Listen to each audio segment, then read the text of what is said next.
Friends, మన కారుణ్య సమూహపు స్వాధ్యాయంలో భాగంగా భగవాన్ శ్రీ రమణ మహర్షిల వారి నుంచి అద్భుతమైనటువంటి జ్ఞానాన్ని తీసుకుంటున్నాం.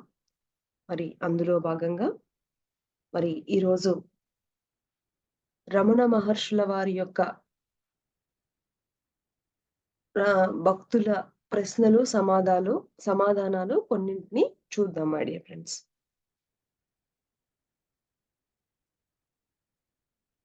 మరి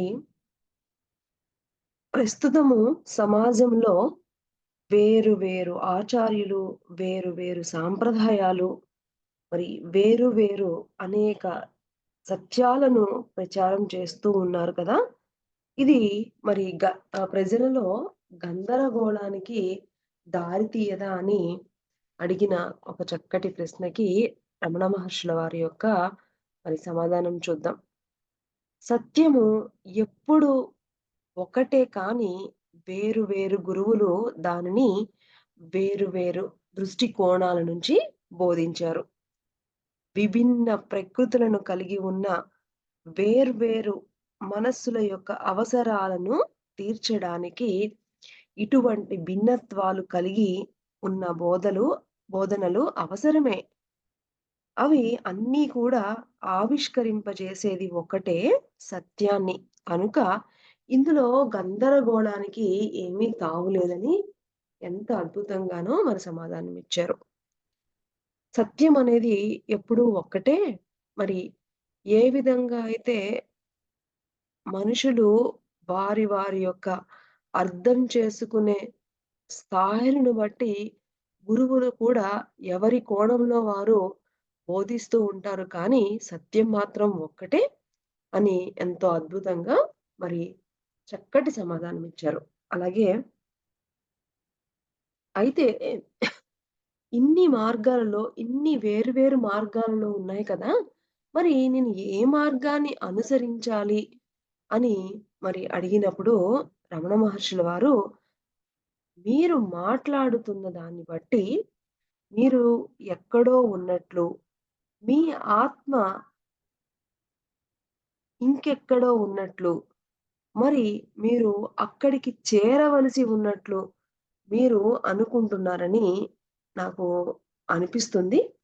కానీ వాస్తవానికి ఆత్మ ఆహ్, మీ ఆత్మ అక్కడ ఉంది, ఇక్కడ ఉంది. ఎప్పుడు కూడా ఉంటూనే ఉంది. మరి ఈ సత్యాన్ని గుర్తించకుండా ఆత్మ ఎక్కడా అని వెతకడం కంటే, మీరు ఈ ఆశ్రమంలోనే ఉంటూ మరి రమణ ఆశ్రమానికి దారి ఎటు అని అడుగుతున్నట్లు ఉంటుంది. తల ఒకవైపు దారి చూపిస్తూ ఉంటే, మీరు ఏ వైపు వెళ్ళాలో తెలియక తికమకబడి బాధపడుతూ ఉన్నట్లు ఉంది అని చక్కగా సమాధానమిచ్చారు. అంటే ఈ యొక్క ఆహ్, ఆధ్యాత్మిక ప్రయాణంలో మరి ఏ మార్గాన్ని అనుసరించాలి అంటే, మరి మీరు ఒక చోట, మీ ఆత్మ ఒక చోట ఎక్కడెక్కడో ఉందని మీరు ఎక్కడెక్కడో ఎలా వెతుకుతున్నారు అంటే గనక, మీరు ఈ ఆశ్రమంలోనే ఉండి, ఈ ఆశ్రమానికి ఎక్కడికి వెళ్ళాలి అని అడుగుతున్నట్లు ఉంది అని చక్కగా సమాధానమిచ్చారు. అలాగే మరి ఇది మహానుభావులందరూ గూడా అనేక కోణాలలో చెప్పిన మరి సత్యము ఒకలానే ఉంటుంది. అదే విధంగా మరి ఇదొక చక్కటి ఎగ్జాంపుల్ మై డియర్ ఫ్రెండ్స్. మతాలు అన్నీ కూడా దేవుళ్ళు మతాలు అన్నీ కూడా దేవుళ్ళు, స్వర్గము, నరకము అంటూ వేర్వేరు భావాలను ఎందుకు ఈ విధంగా అసలు ఇన్ని రకాలుగా ప్రచారం చేస్తున్నాయి అంటే, మతాలు అన్నవి సాధకుడి యొక్క దృష్టికోణాన్ని అనుసరించి ఏర్పడ్డ వివిధ సాధనా మార్గాలు. అది ఎలాగంటే భగవద్గీతలో అర్జునుడు నా సోదరులను, గురువులను మరియు బంధువులను చంపి రాజ్యాన్ని సంపాదించుకోవడం నాకు ఏమాత్రం ఇష్టం లేదు కనుక యుద్ధం చేయను అని ఒకానొక సందర్భంలో అనటం జరుగుతుంది. అందుకు శ్రీకృష్ణుల వారు వాళ్ళు కానీ, నువ్వు గాని, నేను కానీ ఇంతకు ముందు లేము అని కానీ, ఇప్పుడు ఉన్నాము అని కానీ, ఇక ముందు ఉండబోము అని కాదు. అది కాదు. ఎందుకంటే ఇక్కడ ఎవ్వరూ పుట్టలేదు, ఎవ్వరూ మరణించలేదు. ఇదే సత్యాన్ని నేను సూర్యుడికి బోధిస్తే, సూర్యుడు దానిని ఇక్ష్వాకుడు అనే మహారాజుకి బోధించాడు అని శ్రీకృష్ణుల వారు చెప్పడం జరిగింది. దానికి ఆశ్చర్యపోయినటువంటి అర్జునుడు, "ఇదెలా సాధ్యము? నువ్వు మాలానే కొన్ని ఏళ్ల క్రితం మాతో పాటే ఈ యుగంలో ఇక్కడ జన్మ తీసుకున్నావు. మనకంటే ఎంతో పూర్వీకులైన సూర్యుడు, ఇక్ష్వాకుడు మాత్రం అనేక యుగాలుగా ఇక్కడ ఉన్నారు. అలాంటిది నువ్వెలా వాళ్ళకి బోధించగలిగావు?" అంటూ మరి సందేశాన్ని వెలిబుచ్చడం జరుగుతుంది. అప్పుడు శ్రీకృష్ణ వారు, "అర్జున, నీకు, నాకు ఎన్నో జన్మలు గడిచిపోయాయి. ఇవి అన్నీ నాకు తెలుసు కానీ నీకు తెలియదు" అని చెప్పడం జరుగుతుంది. ఇలా శ్రీకృష్ణుడు మరి అర్జునుడు ఇద్దరివి వేర్వేరు మతాలు. కనుక ఇద్దరి మతాలు కూడా వాళ్ళ వాళ్ళ దృష్టి కోణాలలో సరి అయినవే. కానీ 2 కూడా చేరుకున్నవి సత్యాన్నే అని చక్కగా సమాధానం ఇచ్చారు. అంటే ఇక్కడ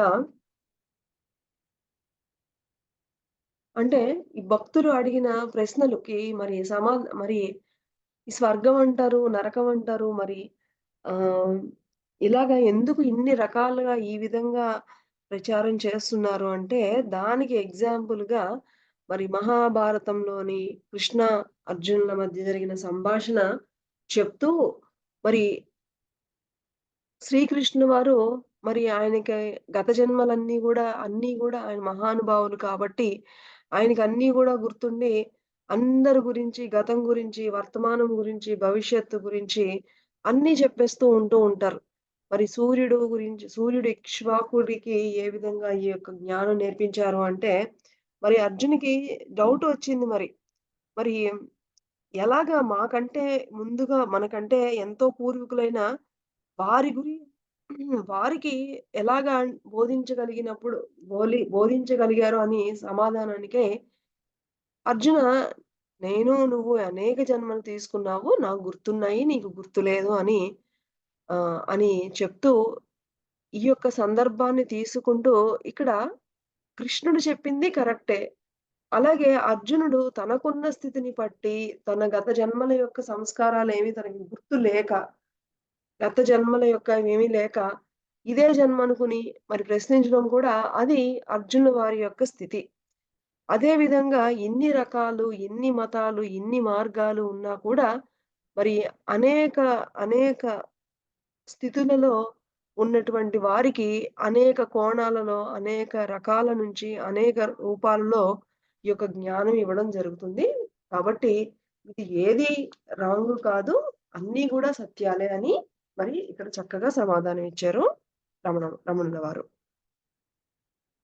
అయితే ధ్యానం చేస్తున్నప్పుడు ఏ సంకల్పం పెట్టుకోవాలి అని రమణ మహర్షుల వారిని అడిగినప్పుడు ఏం చెప్తున్నారంటే, ధ్యానం అంటేనే ఏ విధమైనటువంటి సంకల్పాలు లేని అటువంటి స్థితి.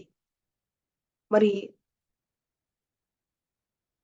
ఇందులో సాధకుడి పురోగతిని బట్టి యోగ్యత ఉన్నవాడు ఆలోచన చేస్తున్న వాడిని పట్టుకుంటే, ఆలోచనల కర్త తన ఉనికి యొక్క మూలస్థానమైన పరమాత్మలో లీనమైపోతాడు అని చెప్పారు.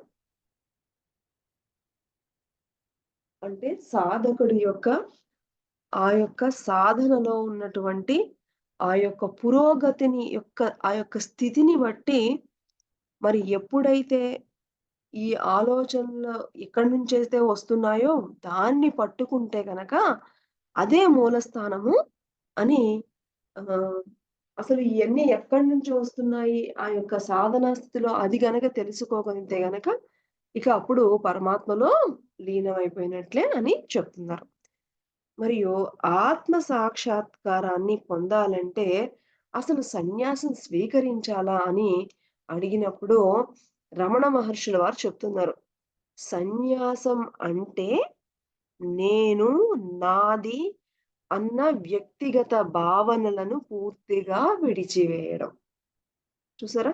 అసలు సన్యాసం అంటే నేను, నాది అన్నటువంటి భావనలను పూర్తిగా విడిచివేయడమట. ఒకానొక గృహస్థుడు నేను కేవలం గృహస్థుడిని అన్న భావన విడిచిపెడితే అతడు గృహస్థుడిగా ఉన్న సన్యాసే.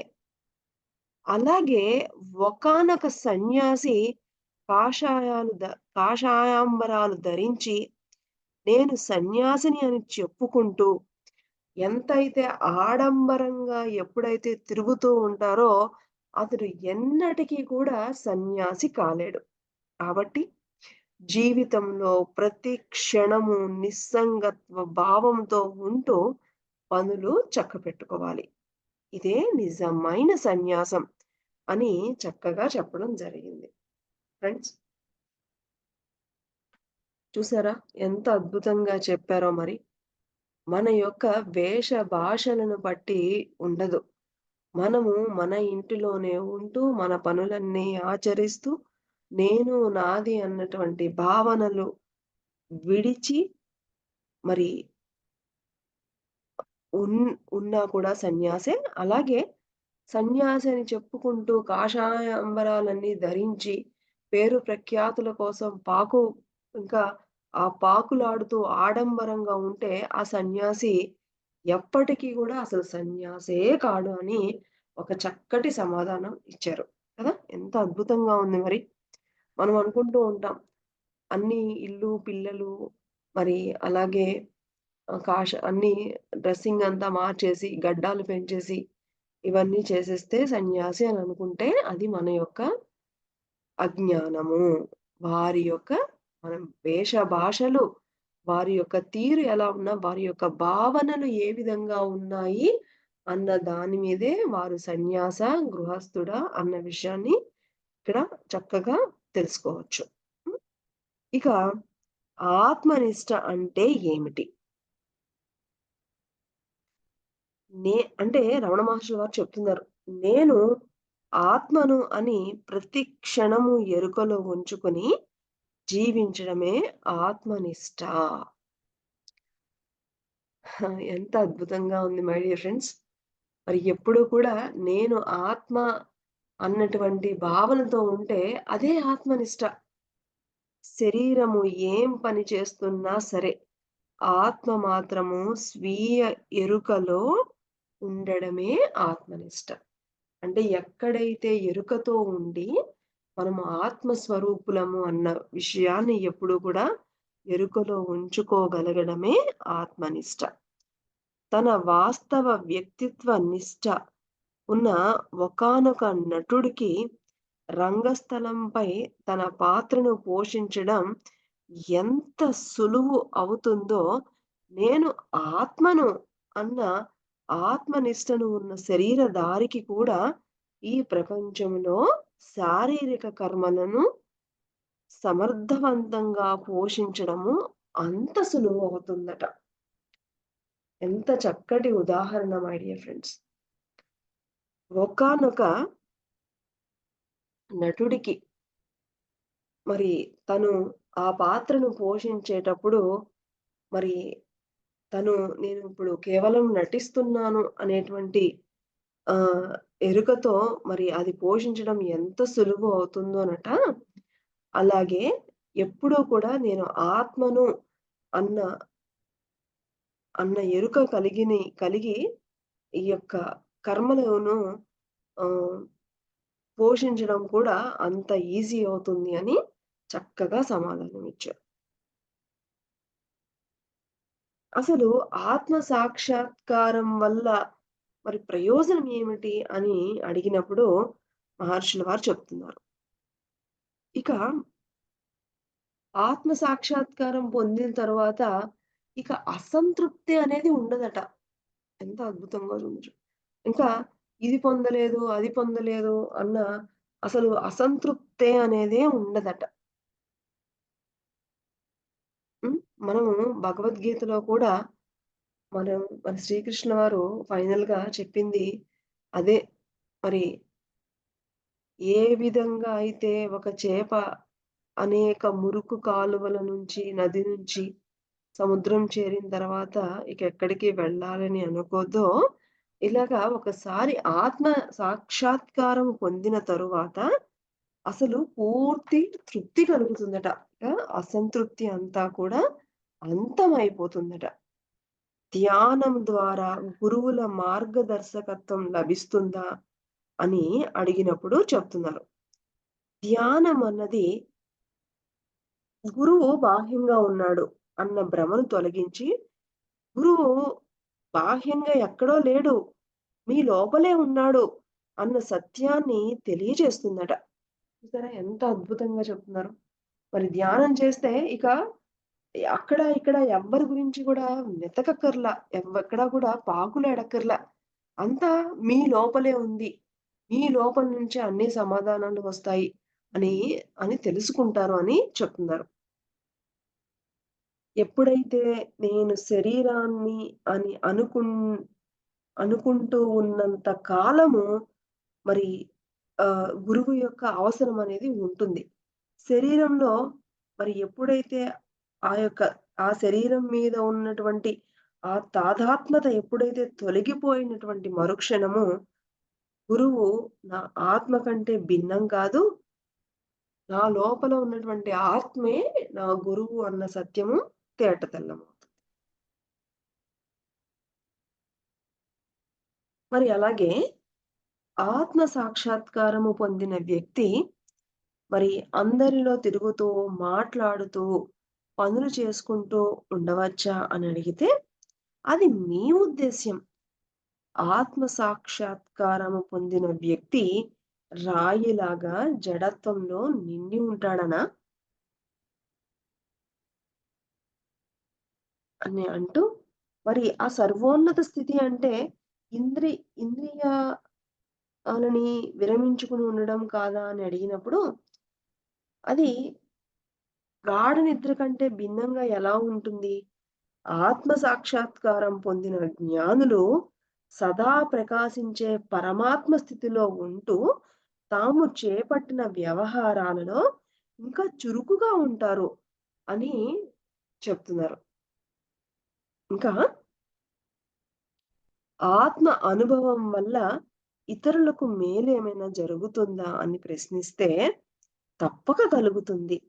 అసలు మనిషి ఇతరులకు చెయ్యడానికి సాధ్యపడే సహాయాలలో కెల్లా అతి ఉత్తమమైన సహాయం జరుగుతుందట వాళ్ళకి. ఆత్మ అనుభవం పొంది శరీరానికి అతీతమైన సాధకుడికి ఇతరులు కూడా మాయమైపోతారు. అతడు అందరిలో కూడా తననే చూసుకుంటాడు. కనుక అందరికీ కూడా సహాయం చేయడానికి ఎప్పుడూ కూడా ముందు ఉంటాడు. అంటే ఆత్మ సాక్షాత్కారం పొందిన తరువాత అందరిలోనూ కూడా తననే చూసుకొని, అందరూ కూడా ఆనందంగా ఉండడానికి ఎప్పుడూ కూడా సహాయం చేయడానికి ముందు ఉంటాడు అని అద్భుతమైనటువంటి సమాధానం చెప్పారు. ఇక మొక్కలు, జంతువులు, మరి పక్షులు కూడానా అంటే అసలు అతడికి ఎవరైతే ఆత్మ సాక్షాత్కారం పొందిన వారికి ఇక ఆత్మ కంటే భిన్నంగా ఈ ప్రపంచంలో ఏది ఉండదు. కనుక అవి వేరు, ఏమి వేరు కింద అనేది ఉండదు. ఈవెన్ మొక్కలైనా ఏమైనా సరే. అవన్నీ కూడా అలాంటి భావనలన్నీ కూడా ఇక ఆగిపోతాయి అని చెప్తున్నారు. ఇంకా దానికి ఇంకా కొంచెం క్లియర్‌గా చెప్పండి మహానుభావ అని అడిగితే చెప్ ఏమని? రైలు బండి ఎక్కిన వ్యక్తి తన సామానుని ఎక్కడ పెడతాడు? ఆ! తన తల మీదో లేక ఒళ్ళోనో పెట్టుకొని సీటు మీద కూర్చోడు కదా! బుద్ధి తక్కువ వాడు ఎవరైనా ఉంటే అలా చేస్తారు. కనుక ఆత్మ సాక్షాత్కారం పొందిన తరువాత మిమ్మల్ని మీరు ఇతరుల కంటే అన్యంగా భావిస్తున్నారు అంటే, మీ భారాన్ని మీరే మోసుకుంటున్నారని అర్థం. ఇది ఎలాగంటే, రైలు పెట్టెలో కూర్చుని కూడా సామాన్లు తన తలపై మోసే మూర్ఖుడు కంటే 1000 రెట్లు ఎక్కువట. బుద్ధి తక్కువతనం అనిపించుకుంటుంది. కాబట్టి ఆత్మ సాక్షాత్కారం పొందిన తర్వాత ఎప్పుడు కూడా ఆహ్, తమ తమ తమ తాము వేరు, ఇతరులు వేరు అన్నటువంటి భావనే ఉండదట. హ్మ్. అది ఎలాగంటే ఎవరైనా ఒక బస్సు గాని, ఒక ట్రైన్ కానీ ఎక్కినప్పుడు సామాన్లు కింద పెట్టుకుంటారు గానీ, ఆ సామాన్లన్నీ గూడా మరి వాళ్ళ ఒళ్ళోనే పెట్టుకోరు కదా! అలాగా ఇవి మరి ఆత్మ సాక్షాత్కారం పొందిన తర్వాత ఇక పూర్తిగా అన్నీ అర్థమైపోతాయి. అందరిలోనూ తనను చూసుకుంటారు అని చెప్తున్నారు. మరి అలానే పనులను, బాధ్యతలను నెరవేర్చే క్రమంలో భగవంతుడి చేతిలో ఇక ఒక ఉపకరణంలాగా మాత్రమే ఉంటారట. ఎప్పుడైతే ఆత్మ సాక్షాత్కారం పొందిన తర్వాత ఇక తన్న అన నా అన్నటువంటిదేమీ ఉండదు. ఎలా ఉంటారట? భగవంతుని చేతిలో ఒకానొక ఉపకరణములాగా తయారవుతారట. ఇక శరణాగతి అంటే ఏమిటి అని అడిగినప్పుడు, భగవంతుడి ప్రేమ కోసమే భగవంతుడిని ప్రేమించడం. నేను అన్న అహంభావాన్ని పరిత్యజించి శాకాహారానికి మరి పరిమితమైనటువంటి ఆహారానికి ఆహ్, మాత్రమే పరిమితమై జీవించడం. మరి ఇదే శరణాగతి అంటే. ఈ విధంగా మరి అద్భుతమైనటువంటి సమాధానాలు ఆహ్, మరి ఈరోజు రమణ మహర్షుల వారి నుంచి మనము అద్భుతంగా తెలుసుకున్నాం. మరి ఒకానొక ఆత్మ జ్ఞానము పొందినటువంటి వ్యక్తి తనను వేరు, ఇతరులు వేరు అని చూడకుండా ఎప్పుడూ కూడా అందరిలోనూ తనను చూసుకుంటూ మరి ఎప్పుడు కూడా సహాయానికి ముందు ఉంటారు అని, అలాగే ఆత్మ సాక్షాత్కారం పొందిన తరువాత ఇక అసంతృప్తి అనేదే ఉండదు అని మరి ఆహ్, ఇంకా తాము చేపట్టిన ఎవరైతే ఆత్మ సాక్షాత్కారము పొందిన తరువాత, వారు వ్యవహరించే అన్ని పనులలో కూడా మరి చక్కటి చురుకుగా ఉంటారు అని. అలాగే ఒకానొక ఆత్మ సాక్షాత్కారము పొందిన వ్యక్తి ఆహ్, హ్మ్. ఎప్పుడూ కూడా మరి వివిధ రకాలైనటువంటి ఆహ్, ఎక్కడ వివిధ రకాల గురువుల నుంచి ఎక్కడి నుంచి ఇక మార్గదర్శకత్వం అక్కర్లేదు. వారి నుంచే వారికి మరి మార్గదర్శకత్వము అనేది వస్తుంది. ధ్యానం ద్వారా ఇది అందరం కూడా పొందవచ్చు అన్న విషయాన్ని తెలుసుకున్నాము. అలాగే మరి అసలు, అసలు సన్యాసి అంటే ఎవరు? అన్న విషయాన్ని గూడా మరి సన్యాసం అంటే నాది, నేను అన్నటువంటి వ్యక్తిగత భావనలన్నీ విడిచిపెట్టడం. గృహస్థుడుగా ఉండి కూడా ఆ భావనలతో ఉంటే వారు సన్యాసే. అలాగే సన్యాసి అని వేషాలన్నీ వేసుకుని లోపల అంతా కూడా గంభీర్యంగా ఉంటే గనక వారెప్పటికీ కూడా సన్యాసం మరి కాలేరు అని ఎప్పుడూ కూడా నేను ఆత్మ అని అన్న ఎరుకను ఎప్పుడు కూడా కలిగి ఉండడమే ఆత్మనిష్ట అని మరి ఎంతో అద్భుతంగా ఇన్ని రకాలు గురువులు, ఇన్ని మార్గాలు, ఇన్ని మతాలు అన్నీ ఎందుకున్నాయి అంటే గనక మనుషులు కూడా వివిధ రకాలు, వివిధ స్థితులలో ఉన్నారు. వారి వారి స్థితిని బట్టి వారికి ఆ మతం నుంచి, ఆ గురువుల నుంచి జ్ఞానము కలుగుతుంది. అన్నీ కూడా సత్యమే. ఆహ్, ఈ భగవంతుడనేది ఒక్కటే, సత్యం కూడా ఒక్కటే అని చక్కటి సమాధానాలు మనము ఈరోజు అద్భుతంగా తెలుసుకున్నాం మై డియర్ ఫ్రెండ్స్. ఒకానొక ఆత్మ సాక్షాత్కారం పొందినటువంటి గురువులు ఏ విధంగా ఉంటారు? మరి వారి యొక్క తీరుతెన్నులు ఏ విధంగా ఉంటాయి అన్న విషయాన్ని మనము ఈరోజు మరింత చక్కగా ఈరోజు మన స్వాధ్యాయంలో తెలుసుకున్నాం. ఈరోజు మనకి ఈ జ్ఞానాన్ని అందించిన రమణుల మహర్షుల వారికి, గురువులందరికీ కృతజ్ఞత తెలుపుకుంటూ, తిరిగి రేపటి స్వాధ్యాయంలో కలుసుకుందాం. Thank you.